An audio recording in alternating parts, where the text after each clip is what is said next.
Hello and welcome to code with RSV. ये हमारी C sharp WPF series का part 9। पिछली वीडियो में हमने देखा था WPF के कुछ कॉमन डायलॉग्स के बारे में, जैसे कि message box, open file dialog और सेव फाइल डायलॉग। इस वीडियो में हम देखेंगे कि हम WPF में अपनी खुद की विंडो कैसे क्रिएट कर सकते हैं और उस विंडो को शो या शो डायलॉग के थ्रू कैसे डिस्प्ले कर सकते हैं। तो चलिए स्टार्ट करते हैं।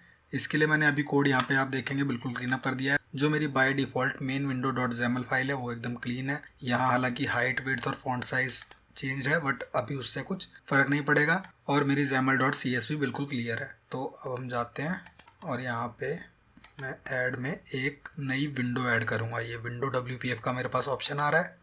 इसको नाम दे देते हैं माई विंडो। तो यहाँ पे आप देखेंगे माई विंडो डॉट जैमल और माई window dot Jaimal dot CS दो फाइल मेरे पास क्रिएट होके आ गई हैं। तो बाय डिफ़ॉल्ट ही मेरे पास एक माई विंडो यहाँ पे क्रिएट होके आ गई है। अगर इसको मुझे यूज़ करना है तो मैं अपनी मेन विंडो डॉट जैमल में जाऊँगा और यहाँ पे एक बटन ऐड कर देता हूँ मैं, और इसका ये बटन क्लिक का इवेंट मैंने ऐड कर दिया। और यहाँ से मैं अपनी विंडो को लॉन्च कर सकता हूँ। कैसे? माई विंडो का एक ऑब्जेक्ट क्रिएट करना है आपको और इस ऑब्जेक्ट पे आप डॉट शो कर सकते हैं। हमारे पास शो डायलॉग का भी ऑप्शन है, बट उसको हम एक बार बाद में देखेंगे। अभी एक बार सिंपली हम इसको रन करके देखते हैं कि बाय डिफ़ॉल्ट जो मैंने विंडो क्रिएट की है वो यहाँ पे कैसे विजिबल होगी। तो एक्चुअली यहाँ पे मैंने कंटेंट नहीं दिया, तो पूरा ही एरिया विंडो में है। मैं कहीं भी क्लिक कर रहा हूँ तो मेरी माई विंडो लॉन्च होकर आ रही है।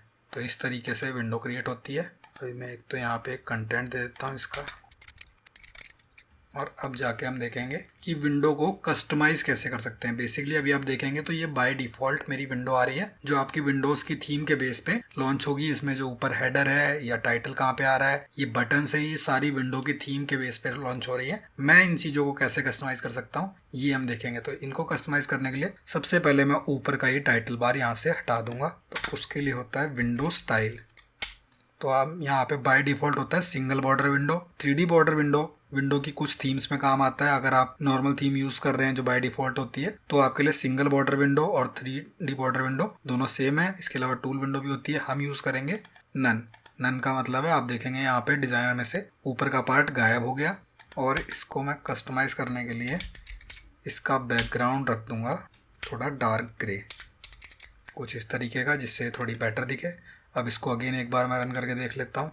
तो यहाँ पे मैं इसको क्लिक कर रहा हूँ अगर, तो यहाँ पे आप एक चीज़ ये नोटिस करेंगे कि फर्स्ट ऑफ ऑल अब मैं इसको ड्रैग नहीं कर पा रहा हूँ कहीं भी। जो मैं हेडर से विंडो को इस तरीके से ड्रैग कर सकता था वो मेरे पास इस विंडो में ऑप्शन नहीं है। क्यों? क्योंकि मैंने हेडर तो ऊपर से हटा दिया, प्लस ये वाइट लाइन आ रही है ऊपर ऊपर। तो पहले सबसे पहले हम ये दो चीज़ें फिक्स कर लेते हैं। तो इन चीज़ों को फिक्स करने के लिए आपको यूज़ करना पड़ेगा विंडो क्रोम का। तो विंडो क्रोम में यहाँ पे प्रॉपर्टी होती है window Chrome dot window Chrome. मैं चाहूँ तो इसको ब्लैंक छोड़ सकता हूँ, जिससे कि क्या होगा कि मेरा ऊपर जो वाइट पार्ट आ रहा था वो हट जाएगा। यहाँ पे अब मेरे कोई वाइट पार्ट नहीं आएगा। बट इसके साथ साथ मैं एक चीज़ और चाहता हूँ, जो कि है इसकी कैप्शन हाइट। कैप्शन हाइट मैं इसमें 20 दूंगा। उससे क्या होगा कि ये मान के चलेगा कि ऊपर जो 20 पिक्सल की हाइट है वो मेरी ड्रैगेबल है, वो एक हेडर है। तो अगेन मैं इसको लॉन्च करता हूँ। अगेन मैं इसको यहाँ पे करूँगा तो अब मैं यहाँ से इसको ड्रैग कर सकता हूँ। मैं नीचे से ट्राई करूँगा तो ड्रैग नहीं कर पाऊँगा। यहाँ से मैं इसको ड्रैग कर पा रहा हूँ, तो मैं 20 पिक्सल का ऊपर हेडर मान के चलता हूँ। अब इसको हम कस्टमाइज़ करेंगे। एक्चुअली इसका हेडर बनाएंगे ऊपर 20 पिक्सल का।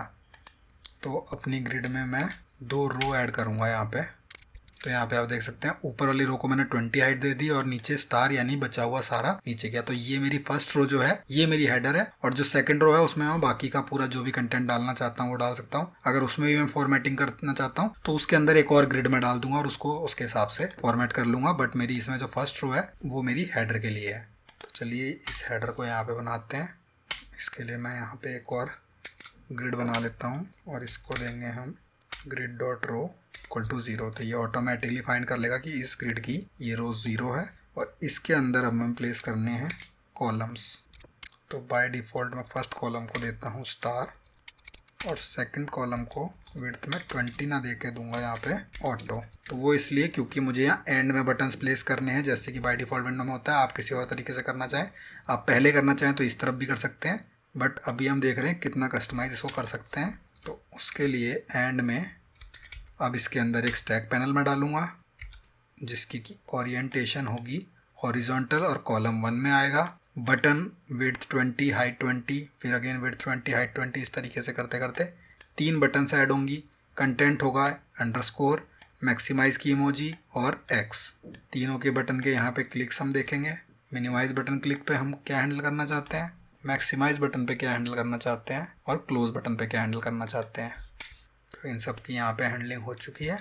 अब चलते हैं हमारे कोड में।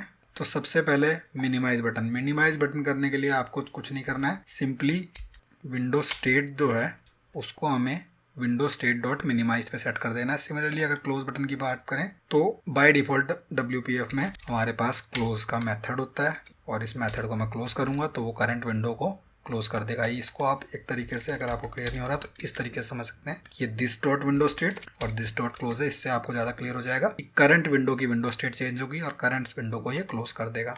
इसके बाद मैक्सिमाइज रिस्टोर में हमारे पास 2 ऑप्शन है। जब मैक्सिमाइज में है तो उसको रिस्टोर करना है, जब रिस्टोर में है तो उसको मैक्सिमाइज करना है। तो उसके लिए मुझे विंडो स्टेट चेक करनी पड़ेगी यहाँ पे। तो इसका लॉजिक कुछ इस तरीके से आएगा, अगर विंडो स्टेट मैक्सिमाइज है तो नॉर्मल करनी है, एल्स मैक्सिमाइज करनी है। तो चलिए एक बार इसको टेस्ट कर लेते हैं कि जैसे एक्सपेक्टेड है वैसे ये वर्क कर रहा है या नहीं। ओके, यहाँ पे इसका क्लोजिंग टैग रह गया है। इसको रन करके देखते हैं। तो इस बटन को मैं क्लिक कर रहा हूँ अगर, तो ये मेरी विंडो है।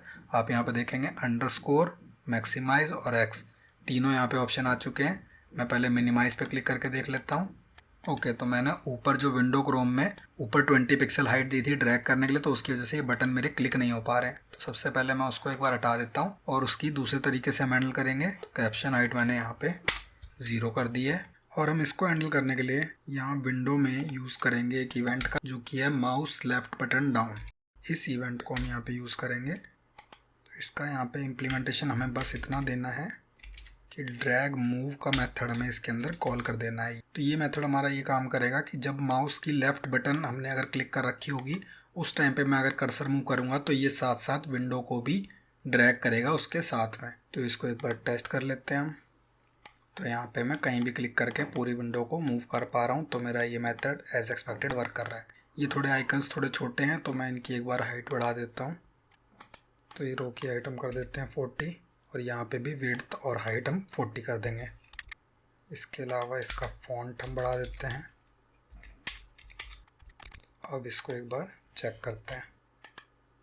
तो ये हमारे यहाँ पे आइकन्स आ रहे हैं। तो हेडर कस्टमाइजेशन का एक ही अपना बेनिफिट है कि मैं अपने हिसाब से फॉन्ट साइज़, आइकन क्या देने हैं, ये सब खुद डिसाइड कर सकता हूँ। मैं चाहूँ तो इनके कलर्स वगैरह भी चेक कर सकता हूँ। इनकी अगर मैं वर्किंग चेक करूँ तो मिनिमाइज़ बटन इस विंडो को मिनिमाइज़ कर दे रही है और यहाँ पे मैक्सिमाइज़ बटन इसको मैक्सिमाइज़ कर रही है और वापस रिस्टोर भी कर रही है। तो इसकी दोनों फंक्शनैलिटी एज एक्सपेक्टेड वर्क कर रही हैं। और मैं क्लोज पे क्लिक करूँ तो वो विंडो यहाँ पे क्लोज हो गई है। तो मेरी तीनों बटन जो मेरा एक्सपेक्टेड वर्कफ्लो है उसको यहाँ पे फॉलो कर रही है।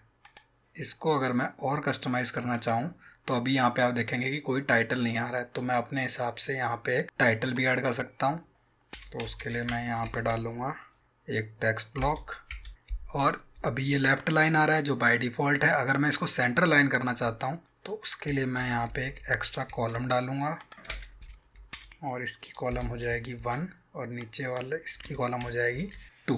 तो आप देखेंगे मेरा टाइटल यहाँ पे सेंटर में आ गया है।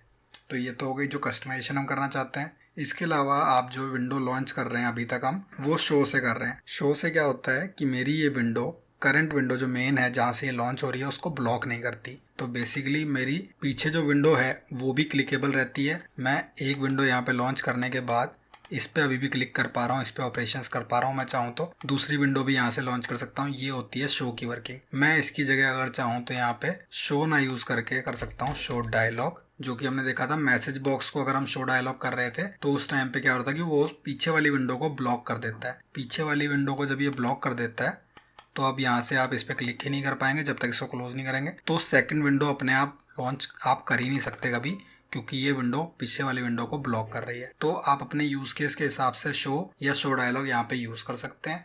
तो ये था कस्टम विंडोज़। कस्टम विंडोज़ कैसे वर्क करती हैं, कैसे हम उनको शो कर सकते हैं, कैसे हम उनको कस्टमाइज कर सकते हैं। नेक्स्ट वीडियो में हम देखेंगे लिस्ट बेस्ड कंट्रोल्स के बारे में, जैसे कि combo box, list view etcetera. तो अगर आपको ये वीडियो अच्छी लगी तो इसे लाइक करें और ऐसी और वीडियोस के लिए चैनल को सब्सक्राइब करें।